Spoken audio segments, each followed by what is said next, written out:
বলে নামাজ রোজা হজ যাকাত যত করো ইবাদত সবার আগে নবীজিকে চেনো, নবীজিকে মানার মতো মানো, ঈমান আনো নবীজিকে মানার মতো মানো।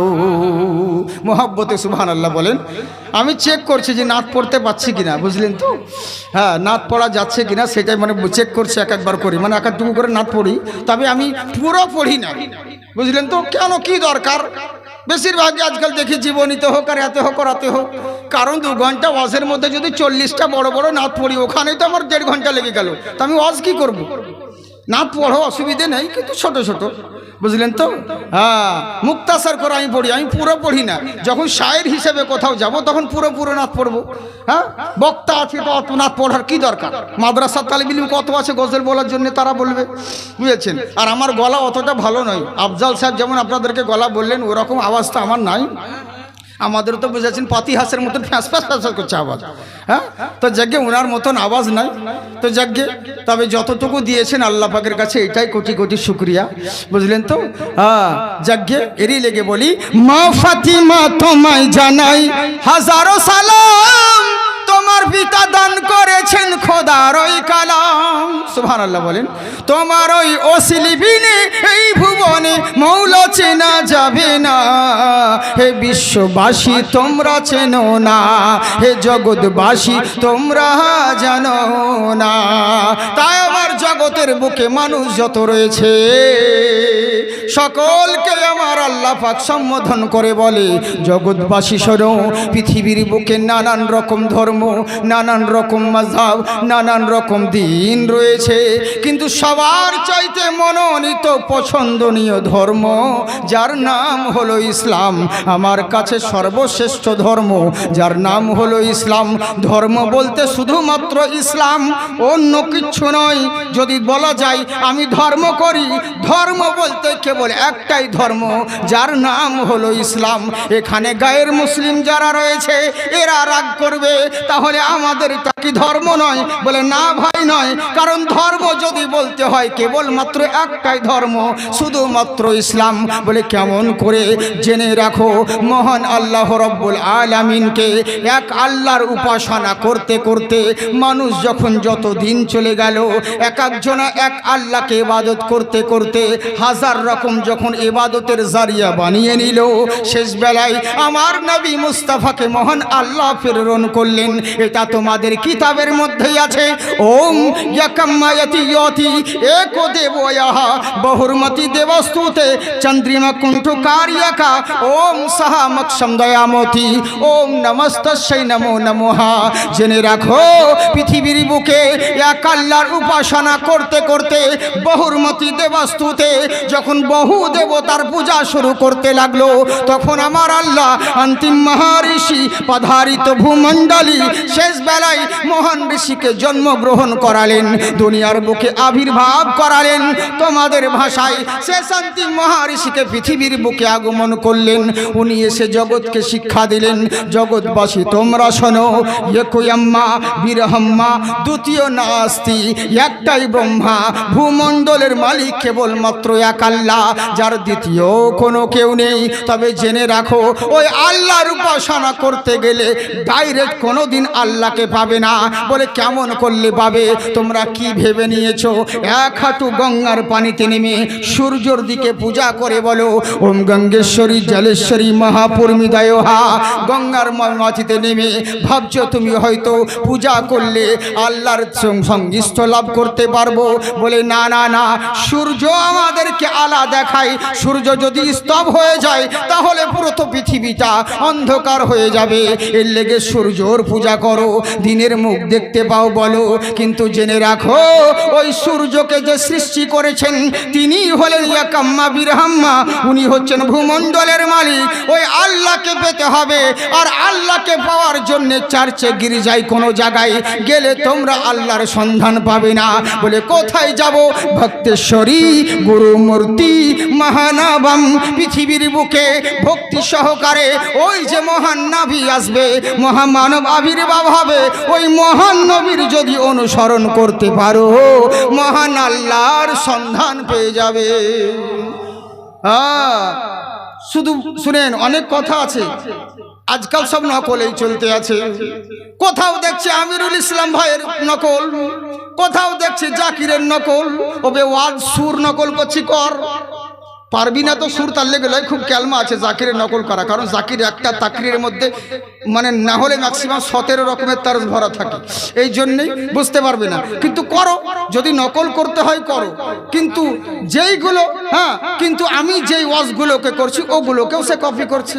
এবার লোকে কি বলছে, আমিনউদ্দিন সাহেবও তাই, আমিনউদ্দিনেরও প্রচুর নকল বেরিয়েছে, বুঝলেন। এবার পাবলিক দেখছে যে 30,000 টাকার আমিনউদ্দিনকে না এনে কি করবো, 10,000 টাকাতে ওর নকল পেয়ে গেছি। ওবে আমিনউদ্দিন হলো আলিম, আর যারা নকল করছে এরা ভণ্ড। একটা আলিমের সঙ্গে ভণ্ড তুলনা হয়? তাহলে ভণ্ড যদি ওরকম 10,000 লয় তো আলিম তো নিতেই পারে 30,000, এটা স্বাভাবিক ব্যাপার, বুঝলেন। কিন্তু মানুষ এখন বুঝতে পারছে না, নকলেই চলছে। আমি বলবো ভাই সব করো, কিন্তু কখনো কাউকে কপি করতে যেও না, কারণ তোমার মধ্যে যে অস্তিত্বটা আছে, আল্লাহ যে ওয়াকাত দিয়েছে সেই অনুযায়ী কাজ করো। এই জন্য বলি ওইটুকু সময় আমাদের পিছনে খেটে লাভ কি? তুমি ওইটুকু সময় যদি আল্লাহ কোরআন হাদিস দেখে মুতাআলা করো তাহলেই তো কাজ হয়। দুয়াও করছে তা উল্টো পাল্টা বক্তব্য শুনে গজল বলছে বক্তা, কি জানেন, আখের দুনিয়াতে নৌকা দাইয়া আখেরাতে কান্দায় না, আখেরাতের আযাব আল্লাহ সইতে পারিব না, ও গো রব্বানা। আল্লাহ এই পাবলিক তখন বলছে সুবহানাল্লাহ। ওবে কোন জায়গায় সুবহানাল্লাহ বলতে হয়? ই কোন দোয়া করছে দেখ, ই বলছে আল্লাহ দুনিয়াতে নাও কাঁদাইয়া আখিরাতে কাঁদায়ও না, দুনিয়াতে কষ্ট দাও কিন্তু আখিরাতে দিও না। এই দোয়া করলে হবে না। আল্লাহ যদি দুনিয়াতে কাঁদাতে লাগে, যদি পরীক্ষা করতে লাগে, তোমার 14 গোষ্ঠীর ক্ষমতা নাই সহ্য করতে পারো, কখন ইমান তোমার হারাবার দিশা পাবে না, ইমান পর্যন্ত নষ্ট হয়ে যাবে। অত বড় পরেজগার তুমি হওনি, অত বড় মুত্তাকিন তুমি হওনি, কিন্তু এই দোয়া করিও না। কোন দোয়া করো? আল্লাহ তো কোরআনেই শিখিয়ে দিয়েছেন, রব্বানা আতিনা ফিদ দুনিয়া হাসানাতাও ওয়া ফিল আখিরাতি হাসানাও ওয়া কিনা আযাবান নার। আল্লাহর কাছে এই দোয়া করো, আল্লাহ তুমি দুনিয়াতেও ভালো রেখো, আখিরাতেও ভালো রাখো, জাহান্নামের আগুন থেকে মুক্তি প্রদান করো। এই দোয়া করো। কিন্তু পাবলিক অতেও বলছে সুবহানাল্লাহ, বুঝলেন। আমার একটা জিনিস ইন্টারনেট এখন খুব ভাইরাল চলছে। আসলে আমি কথাটা বলতে গেছিলাম এর কারণে, পুরোটা তো আগের পিছে দেয় না, ওই একটুকু দিয়ে দিয়েছেন, গন্ডগোল লেগে যাচ্ছে। আসলে কথাটা হচ্ছে কি জানেন, কীর্তন চলতে আছে, এবার কীর্তন করতে করতেও ভুলে গেছে গান ভুলে গেছে। তখন এবার জিজ্ঞেস করছে কি জানেন তো, ওই যারা পিছনে বাজনা পাতি আছে ওর মানে সেবা কর দোহরিরা, ওদেরকে জিজ্ঞাসা করছে যে তোরা বল। ওদেরকে বলছে লঙ্কা যে জয় করিল তার নাম জানো কি? বারবার এদেরকে বলছে লঙ্কা যে জয় করিল তার নাম জানো কি? এরা তখন রেগে গিয়ে বলছে শালা 10 আনার ভাগ তুমি 1 ভাগ দাও, আমরা বলবো কি?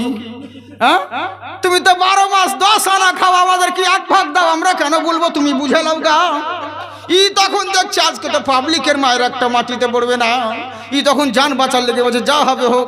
তখন বলছে আজ থেকে ভাগ হইবে সমানের সমান।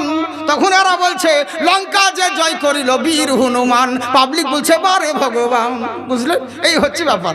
মানে সবাই মানে এরা ভাবছে যে ওটাও গান, কিন্তু আসলে গান নয়, ও ভুলে গেছিল বেচারা, ওই জন্য এদের কাছ থেকে জেনে নিল। তো এই লেগে আমরা ওরকম জানি না, যেখানে সুবহানাল্লাহ আলহামদুলিল্লাহ সব জিনিস সব বুঝে সুঝে বলতে হয়, বুঝলেন তো বাবজি। তেরই লেগে বলছি, মন দিয়ে শুনুন। কথাটা হচ্ছে কি, ওই অং বংচং নকল করে কোনোদিন কাজ হয় না। চতুর্বেদী সাহেব স্টেজে এসে বলছে লা ইলাহা হরতি পাপম ইল্লো ইলাহা পরম পদম অপয়নিত জন্ম বৈকুণ্ঠ জপিনা মুহাম্মাদাম। ওবে শুধু এইটাই আছে সংস্কৃতে, আর কোনো নাই। তারপরে বিষ্ণু দাসা নবীর বাপের নাম আই, মায়ের নাম আই, দাদির নাম আই, শুধু এই ঘটনা এইটুকুনি আছে। এটা বেদেরও কথা লাই, পুরাণেরও কথা লাই, এটা চটি বই উপদেষ্টার কথা।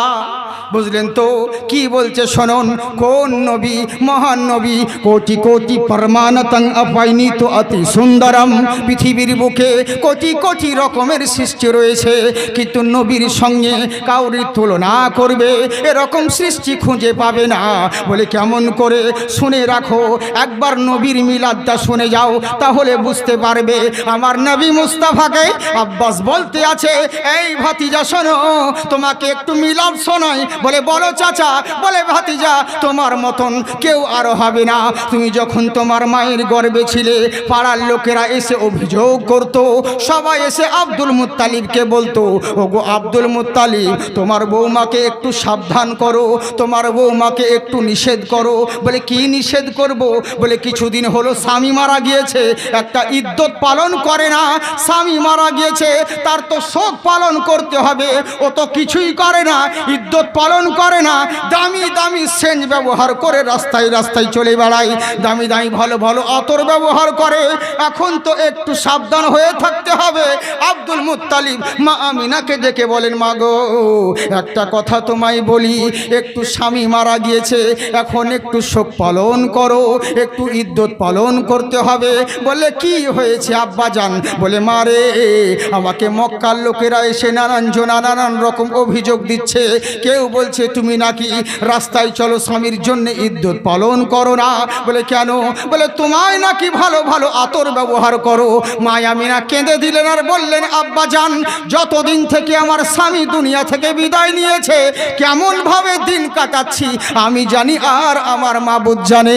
কিন্তু জেনে রাখেন, আমি ইদ্যত পালন করি, আমার স্বামীর শোকে কষ্টে দিন রাত্রি কাটাই। বলে তাহলে এত দামি দামি তোমাকে আতর কে এনে দেয়? এত দামি দামি সেন্ট কে এনে দেয়? মা আমিনা মুচকি হেসে বলে, আব্বা এই কথা? বলে শুনে রাখুন, আমি কোনোদিন দামি আতর ব্যবহার করি না। যেদিন থেকে আপনার নাতি আমার পেটে জন্মগ্রহণ করেছে, আমার পেটে আবির্ভাব হয়েছে, সেই দিন থেকে আমি রাস্তা দিয়ে চললে পরে মুশকে আম্বারের খুশবু ছড়াতে থাকে। এটা নবীর কামাল, আমার কোনো কামাল নয়। বলে তাই নাকি? বললে হ্যাঁ। তাই তো আলী আব্বাস বলছে, ভাতিজা, তোমার মা এরকম, তুমি যখন গর্ভে ছিলে, যখন তোমার মা পানি আনতে যেত, কুয়ার পানি উপরে উঠে যেত, ও আশেপাশের মহিলারা বলতো, এই আমিনা, এখন যেও না, তুমি যতক্ষণ থাকবে কুয়ার পানি ততক্ষণ উপরে উঠলে থাকবে, যখন তুমি চলে যাবে আবার কুয়ার পানি নিচে নেমে যাবে। ওদিকে দেন রে, বুঝলেন? এবার করলো কি? তাই তোমার মতন কেউ হয়নি, আর হবে না। এখনো সময় করলো কি? আব্দুল মুত্তালিব বলছে, আব্বাস শোনো, আমি মক্কার মুতাল্লি, আমার দেশে জর্ডান থেকে, ইয়ামান থেকে, শাম থেকে, ইউসার থেকে, বিভিন্ন দেশ থেকে কাবা তোয়াফ করতে আসে। অনেক ছেলেকে দেখেছি, অনেক মানুষকে দেখেছি, কিন্তু আমার পোতা মুস্তাফার মতন দ্বিতীয় কাউকে দেখি নাই। এদিকে আব্দুল মুত্তালিবের কথা শুনে জিবরিল আমিন বলছেন, ইয়া রাসূলুল্লাহ, নবী গো, আমি আদম থেকে নিয়ে ঈসা পর্যন্ত কমবেশ 2,24,000 পয়গম্বরদেরকে আমি জিবরিল আমিন দেখেছি হুজুর, কিন্তু কসম আল্লাহর বলি, আপনার মতন দ্বিতীয় কাউকে আমি দেখি নাই। আমার আল্লাহ বলে, জিবরিল শোনো, তুমি দেখবে কেমন করে আমার নবীর মতন আমি আল্লাহ দ্বিতীয় সৃষ্টি করি নাই। এরই লেগে রামায়ণ বলে, শোনো, পৃথিবীর বুকে বহু রকম সৃষ্টি আছে, কিন্তু জেনে রাখো, পরমানতং আপাইনি তো অতি সুন্দরম, উনি এমন মহান নবী গো, এমন সুন্দর নবী গো, উনার মতন কেউ হয়নি, আর কেউ হবে না। তাই জেনে রাখো, ওই নবীর অনুসরণ করো। তাই তো আমার নবী বলেছেন, জগৎবাসী শোনো, ইন্নাদ্দীনা ইনদাল্লাহিল ইসলাম, তোমরা যেখানেই যাও না কেন, আর যেই ধর্ম পালন করো না কেন, মহান স্রষ্টার কাছে মনোনীত পছন্দনীয় ধর্ম, যার নাম হলো ইসলাম। বুঝলে? যার নাম হলো ইসলাম। আমরা হচ্ছি সেই ইসলামকে মান্যকারী ব্যক্তি। কোন ইসলাম?